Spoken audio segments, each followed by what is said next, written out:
আসসালামু আলাইকুম, সবাইকে স্বাগতম। হিসাব বিজ্ঞানের অত্যন্ত গুরুত্বপূর্ণ একটি প্রশ্ন, সেটা হচ্ছে হিসাব বিজ্ঞান বলতে কি বুঝি, তাই না? What is accounting? তো হিসাব বিজ্ঞানের সংজ্ঞাটা আমরা এইভাবে লিখতে পারি, যে প্রক্রিয়ায় আর্থিক লেনদেন সমূহ লিপিবদ্ধকরণ, শ্রেণীবদ্ধকরণ, সংক্ষিপ্তকরণ এবং ফলাফল নির্ণয় ও বিশ্লেষণ করা হয় তাকে হিসাব বিজ্ঞান বলে।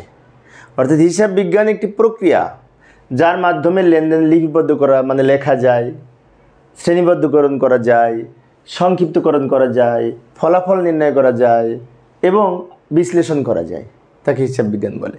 যেমন আমরা জাবেদার মাধ্যমে লেনদেন লিপিবদ্ধ করি, খতিয়ানের মাধ্যমে শ্রেণীবদ্ধ করি, রেওয়ামিলের মাধ্যমে সংক্ষিপ্তকরণ করি, আর্থিক বিবরণী মানে ফাইনাল অ্যাকাউন্ট প্রস্তুতের মাধ্যমে ফলাফল নির্ণয় করি, মোট লাভ নিট লাভ নির্ণয় করি এবং অনুপাত বিশ্লেষণের মাধ্যমে বিশ্লেষণ করি। তাহলে সামগ্রিক কার্যক্রমটা হচ্ছে কিন্তু হিসাব বিজ্ঞান।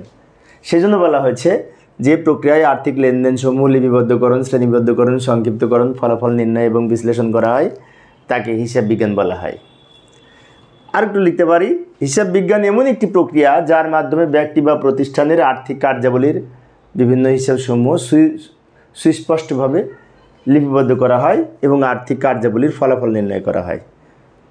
এবং হিসাব বিজ্ঞানের মাধ্যমে আমরা বিভিন্ন সময় প্রতিবেদন প্রস্তুত করার পাশাপাশি আর্থিক অবস্থা জানা যায় এবং প্রতিষ্ঠানের বিভিন্ন সিদ্ধান্ত গ্রহণ করা সহজ হয়।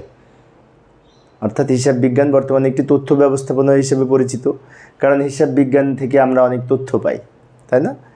বিভিন্ন হিসাবের তথ্য পাই। 2 মার্কসের জন্য এতটুকু লিখলে হবে, হিসাব বিজ্ঞান বলতে কি বুঝি।